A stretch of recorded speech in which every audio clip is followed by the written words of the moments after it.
Hey, what's up, Joe Joe in the morning family? I hope everybody is having a super good day.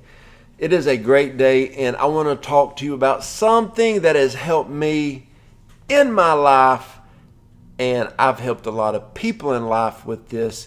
But this is a pitfall that a lot of people do not understand. Okay, they don't understand it. Okay, I want to talk to you about the power of a mentor. Okay, a mentor could be your mom or dad, granddad, grandmom, aunt, uncle. It could be a lot of people, their pastor is their mentor. A lot of people, their apostle is their mentor. Some people, their prophet. It just may be somebody in your church, somebody like I've got people even in businesses, like a business mentor to me. But we all need a mentor in our life. I remember before Autumn and I got married, I went and I met with a few different guys individually that I thought had great marriages. Before we had our first child, I found a gentleman who had great kids. I took him out to lunch. I said, "Hey, speak into my life." Whenever I went into the housing business, I took two different gentlemen out that had 100 houses paid for, and I asked them questions. I always want a mentor in my life to be able to teach me things that I know, okay? Proverbs 15:22. Without counsel, plans go astray. It says very plainly, without counsel, plans go astray. Okay. But in the multitude of counselors, they are established. That's pretty self-explanatory, okay? You need a mentor. In the study notes, it says, the greater the decision, the greater the need for advice. Okay? The greater the decision, the more people that you know that have done what you're doing, you need their advice, okay? I like the old saying, the people that's been there, done that, got the t-shirt. If they got their own t-shirt, they don't need your t-shirt. Make sure that you find people that absolutely love you, care about you. Listen, they don't care about your money. They don't care about your influence. They don't care about how they can benefit from you. I've had people in my life that I don't impress them. They just love me. I've had people in my life that said they wanted to be a mentor, and I found out they just wanted me to, maybe just sow. They didn't hold up their end of the bargain. They maybe wanted my influence, but they weren't really interested in me. You need to find people who are interested in you. You need to find people who will grow with you. I've had mentors, and man, I love these mentors. We're growing with them. And then one day, one of my mentors called me and said, "Hey, I need to talk to you."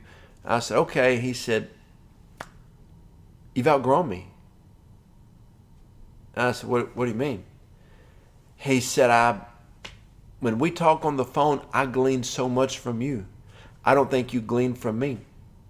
You've outgrown me, and I realized that I really have kind of quit growing, and you passed me by.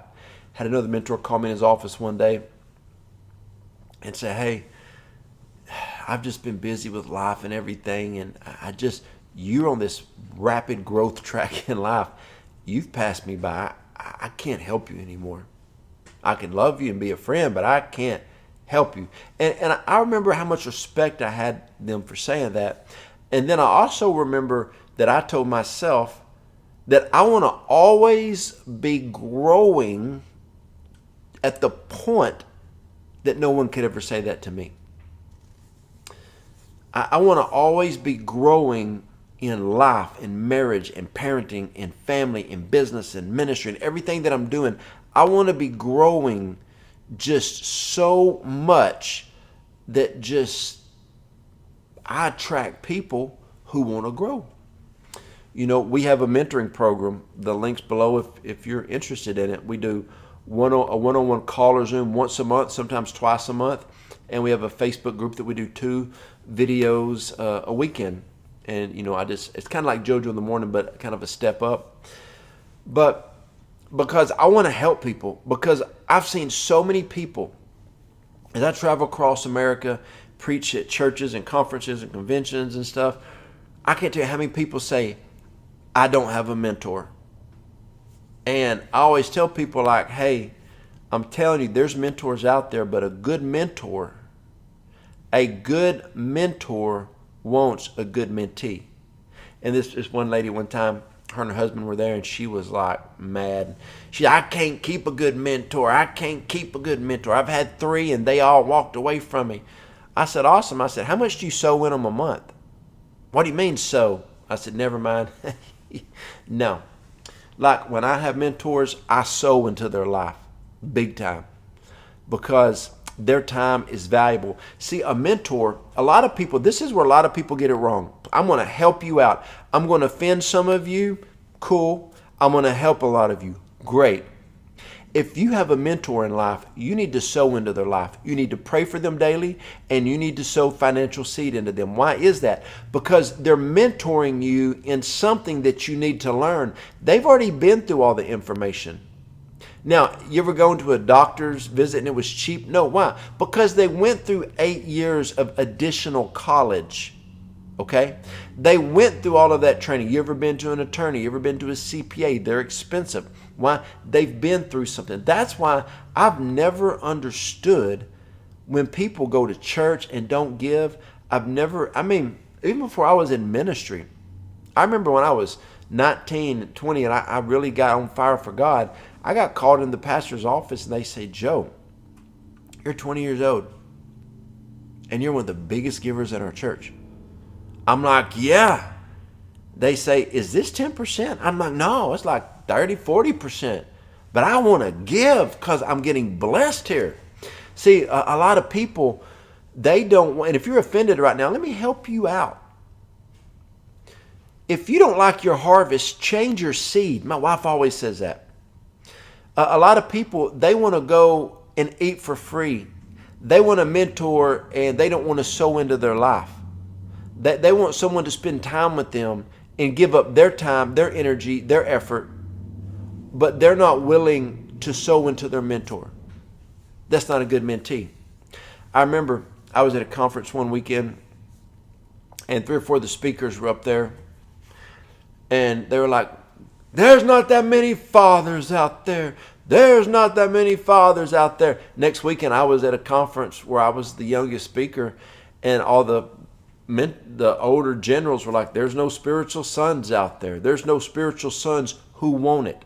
There's people who want to take up your time, but there's nobody that really wants the things of God. They're looking for an opportunity. What? They're looking for you just to give. Like, if you love me, you would give me your platform. Please, never ask a mentor for the platform or the microphone. They will give it to you when they think you can handle it. But I remember one time I was at a conference and my apostle called me up to pray.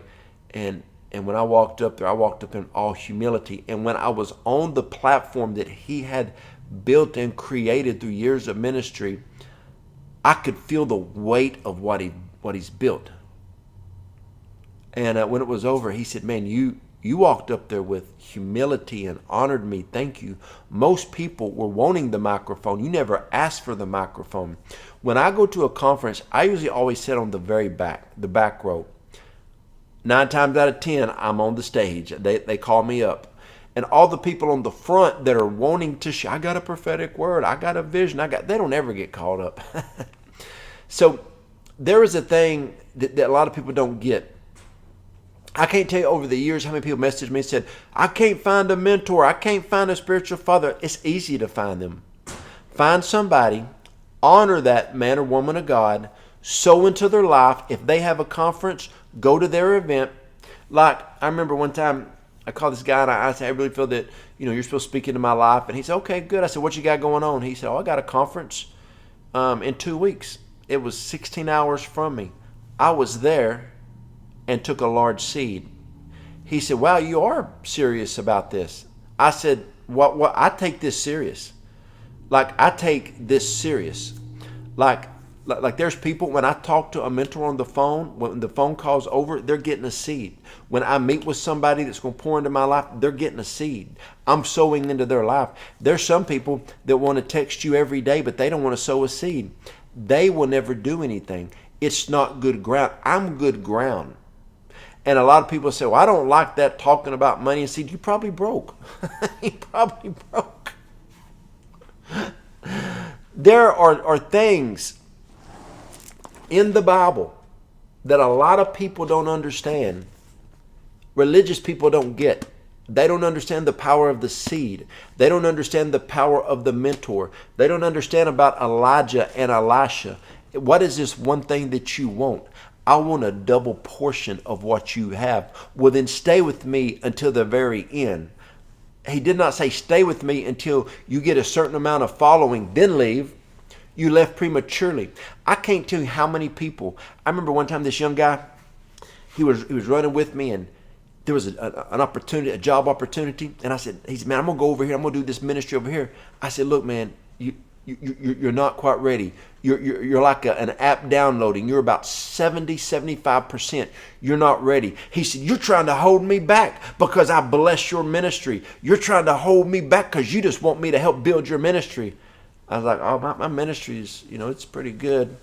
But if you want to go right ahead. He left, train wrecked his whole life about a year later. And he said, I wasn't ready, was I? I said, nope. I told you weren't ready. He said, I thought you were trying to hold me back.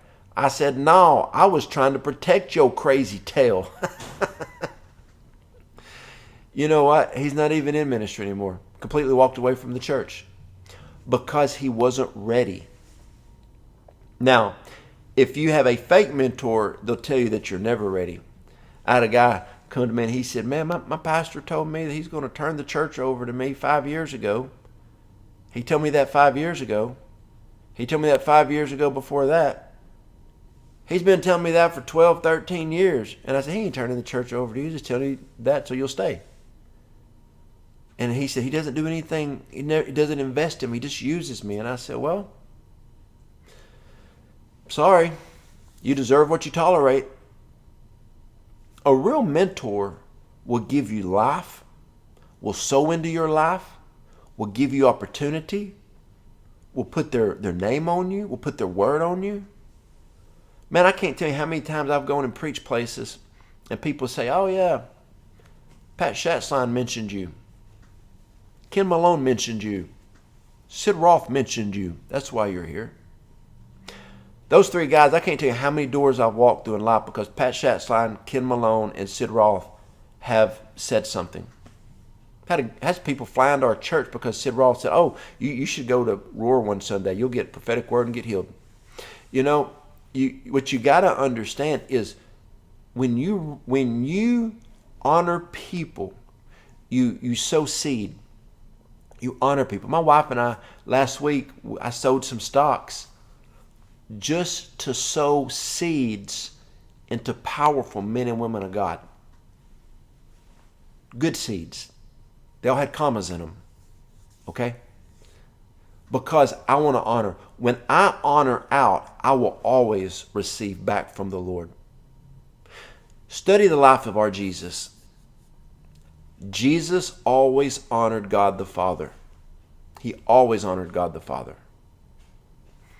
The problem with most people today is they don't have a mentor.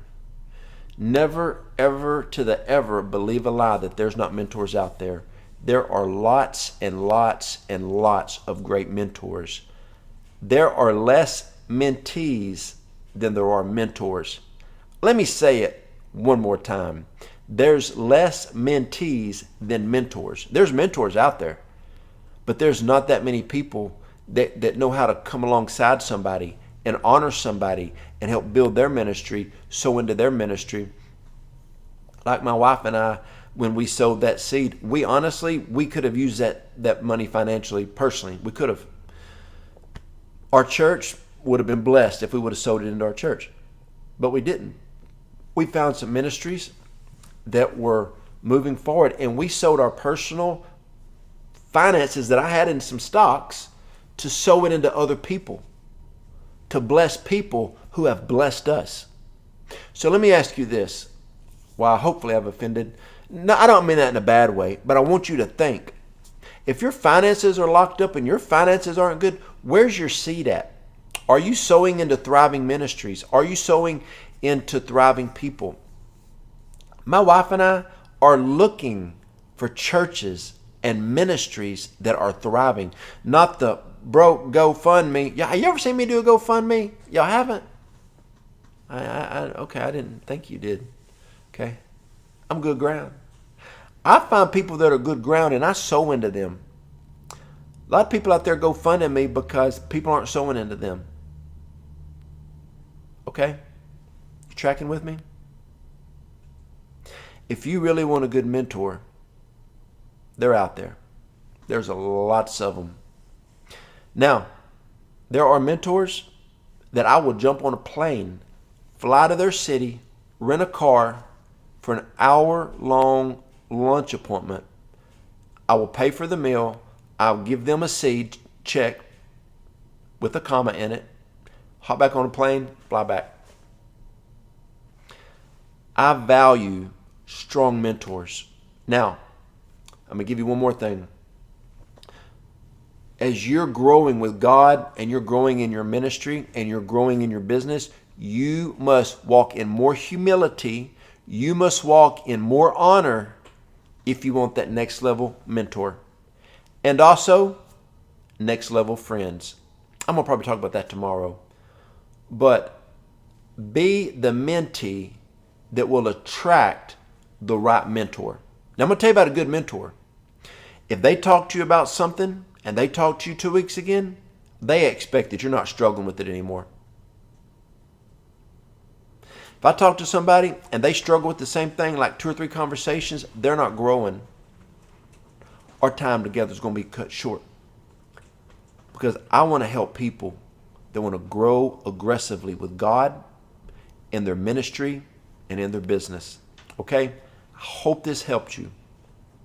And I promise you, there's a lot of good mentors out there. There's a lot of good programs out there. Find the one that's right for you. Like, one thing that we do is we offer one-on-one calls. A lot of people don't do that. Some people don't want a one-on-one call. They just want to be inside of somebody that's just teaching in a group. They don't want the one-on-one. Everybody's different. Find a mentor that fits what God is trying to do. And listen, get a mentor that's going to challenge you. I need a mentor who's going to challenge me. Okay? Love you guys and hope you'll have a super, super blessed day.